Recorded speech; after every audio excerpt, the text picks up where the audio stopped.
नमस्कार, आप सबका स्वागत है आपके अपने YouTube चैनल से जान ज्ञान इंटरनेट एजुकेशन में। और ये चैनल आपको पता है कि पिछले 2.5 महीने से बहुत ही एक्टिव चैनल है। इस चैनल पर हर प्रकार के सब्जेक्ट के आपको नोट्स अवेलेबल करवाए जा रहे हैं और सभी टीचरों से क्या आपको पढ़ाया जा रहा है। तो मैं खुद आपको साइंस और इंग्लिश दोनों पढ़ा रहा हूँ। तो आज का जो अपना टॉपिक है वो इंग्लिश में मॉडल्स। मैंने पिछली कक्षाओं में आपको आर्टिकल माइनस और टेंस पढ़ा दिया। आज जो अपना चलेगा मॉडल्स। वो मॉडल्स क्या होता है, आम अपने जीवन में बहुत ही इंपॉर्टेंट एक चैप्टर होता है और ये आने वाले कॉम्पिटिशन एग्जाम में और स्कूलों में पढ़ाया जाने वाले इंग्लिश में 6 से लेकर 10 तक हर चीज में काम आता है। तो आप ये देखते हैं मॉडल्स होता क्या है। मॉडल्स मतलब क्या होता है, ये एक प्रकार की सहायक क्रिया होती है। एक प्रकार की सहायक क्रिया होती है। अब सहायक क्रिया कौन कौन सी होती है? Is, are, am, do, does, ये भी क्या होती है? ये भी सहायक क्रिया ही होती है। डिड भी सहायक क्रिया होती है। हैज, हैव भी क्या होती है? सहायक क्रिया होती है। विल, शैल भी क्या होती है? सहायक क्रिया होती है। और मॉडल्स क्या होता है? मॉडल्स दूसरे प्रकार की सहायक क्रिया होती है। इनको हिंदी में बोला जाता है मनोवृत्ति, या आप बोल सकते हो मनोभाव। इंग्लिश में मनोभाव को क्या बोला जाता है? एटीट्यूड। इंग्लिश में मनोभाव को बोला जाता है एटीट्यूड। तो ये देखो models auxiliary verbs, auxiliary verbs. अब ये कौन कौन सी होती है? ये देखो, सबसे पहले स्टार्ट करते हैं can, could, may, might, shall, should, ought to, must, would. तो ये लगभग 24 से लेकर 25 प्रकार की सहायक क्रिया होती है। तो और अपने स्टार्ट करते हैं आज की पहली सहायक क्रिया, मॉडल सहायक क्रिया, वो है मैसेज, कि मैं क्या होती है।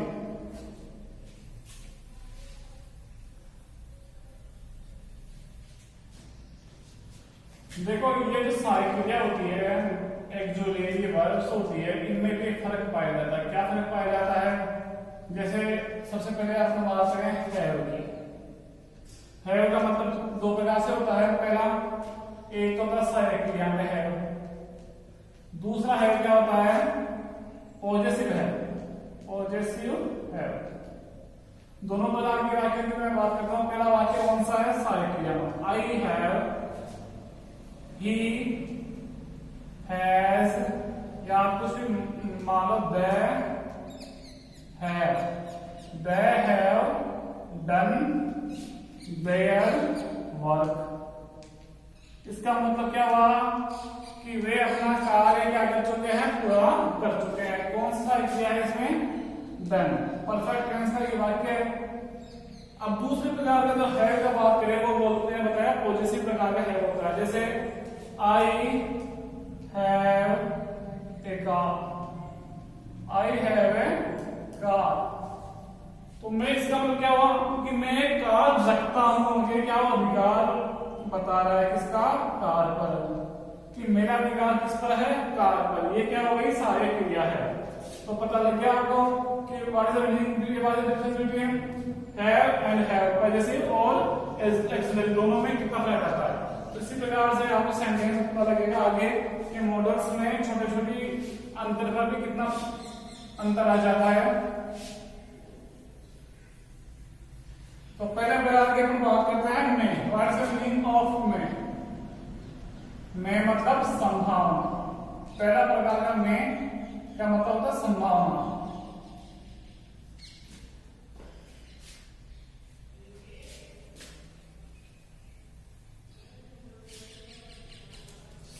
जैसे संभावना, इच्छा, आशीर्वाद, आशीर्वाद। जैसे पहला यू मैं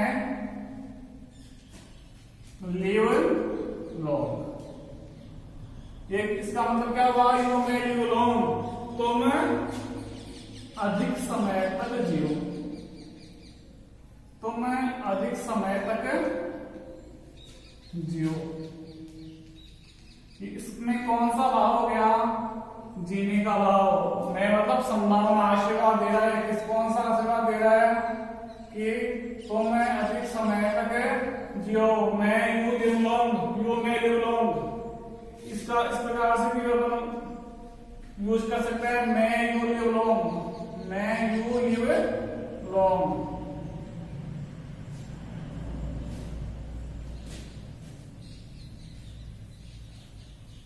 संभावना वाले वाक्य की बात करें, इट मैं रैन टुडे, इट मैं रैन टुडे।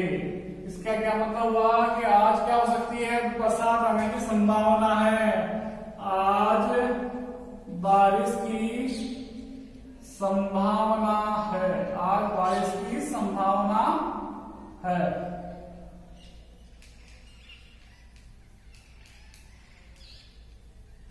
देखो साथ साथ अपन क्या करते हैं कि माइट का प्रयोग भी देख लेते हैं कि माइट और मैं क्या होता है, एक दूसरे से कनेक्टेड होते हैं माइट। अब माइट का मीनिंग किसमें यूज होता है, जैसे मैं इसमें माइट का प्रयोग करूं, जैसे इट माइट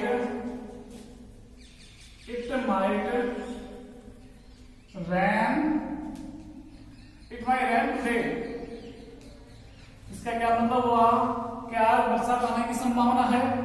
इसका मतलब ये हुआ कि आज बरसात होने की संभावना है। लेकिन what is the difference between upper line and lower line, इन दोनों में डिफरेंस क्या है, इन दोनों में डिफरेंस यही है कि ये जो माइट होता है वो क्या होता है, एक दुर्बल संभावना को दर्शाता है, दुर्बल संभावना को दर्शाता है।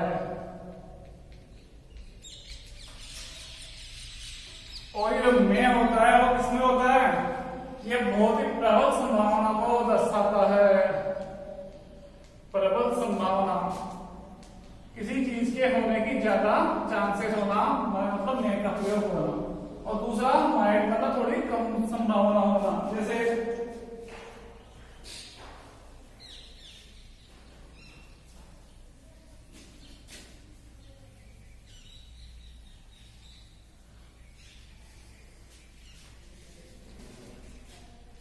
I think the car might be hurt. I think the car might be hurt. इसका क्या मतलब हुआ कि मैं सोचता हूँ, क्या सोचता हूँ मैं कि ये जो कार है वो किसकी है, ये उस लेडीज की है। क्या मतलब ये स्पेलिंग में आ गया, लेकिन ये इसका मतलब क्या हुआ, I think the car may be her. इन दोनों डिफरेंस आपको सेंटेंस में आपको ये करना है कि अगर कोई स्त्री पैसे वाली हो तो संभावना क्या होती है, ज्यादा होती है। अगर गरीब स्त्री के पास क्या हो, कार हो, तो संभावना उसकी कम हो गई। लेकिन अपन को सेंटेंस जोड़ना तो पता लगेगा अपन को कि संभावना के बारे में क्या पता रखा है। जैसे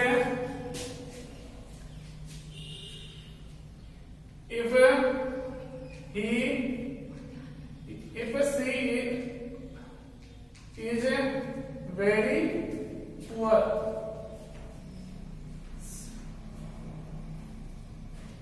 आप इसकी जगह इंस्टीट्यूट कर लो, इंस्टीट्यूट बावजूद, इंस्टीट्यूट she is poor। अब पता लग गया आपको। आई think the car might be her, institute मतलब बावजूद, सी इज वेरी पुअर मतलब इसके बावजूद भी क्या है, वह गरीब है, इसके मतलब उसके पास कार होने की संभावना बहुत ही कम है। फिर भी वह कार की मतलब कम संभावना है कि कार उसकी हो सकती है।